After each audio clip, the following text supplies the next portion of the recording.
Today we're setting off on a real journey into the heart of one of the most traditional stages of Spanish football, the home of Celta de Vigo. In this video, you'll discover the full story behind Balaídos Stadium, understand how it has evolved over the decades, follow the progress of its ongoing renovations, and get a glimpse of what the future holds for this century-old arena. We'll explore its origins, the modernization work it's been undergoing, the memorable matches it has hosted, and how all of this has shaped both local and international football.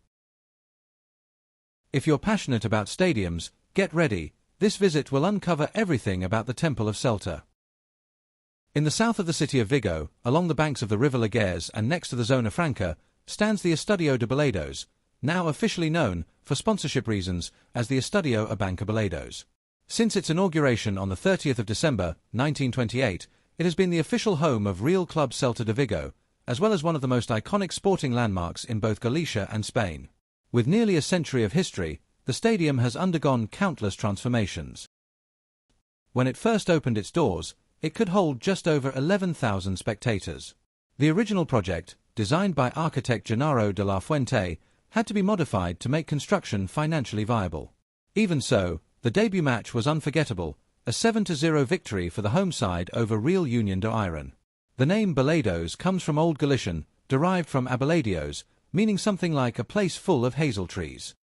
Despite its pastoral name, the stadium has been the stage for many intense moments, including hosting matches in the 1982 FIFA World Cup.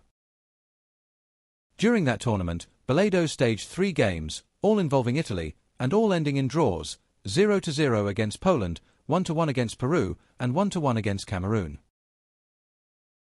The Spanish national team has also played there 7 times, including fixtures against Brazil and Germany in more recent years. Throughout the 20th century, Balaidos continuously adapted to meet football's evolving standards. In 1967, the stands were expanded, and 2 years later, floodlights were installed to allow for night matches. Further renovations took place in 1971 and the early 1980s, notably with the reconstruction of the Rio stand, as part of preparations for the World Cup.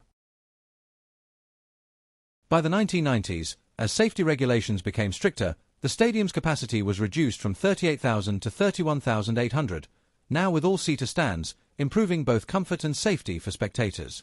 Despite these improvements, Vigo was not selected as a host city for the 2030 World Cup, which will feature matches in Spain.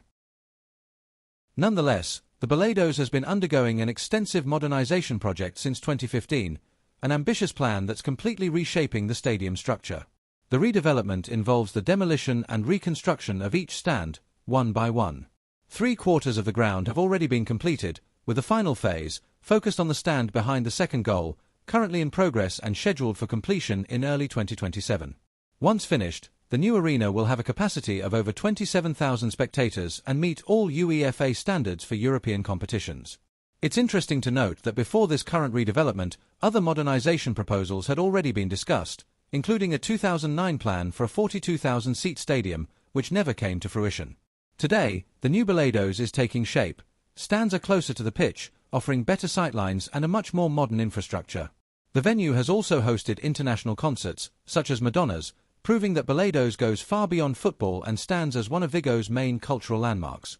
And if you love discovering more about iconic stadiums, don't stop here, there's plenty more content waiting for you on the channel. Check out the card appearing on your screen and keep exploring the greatest temples of world football.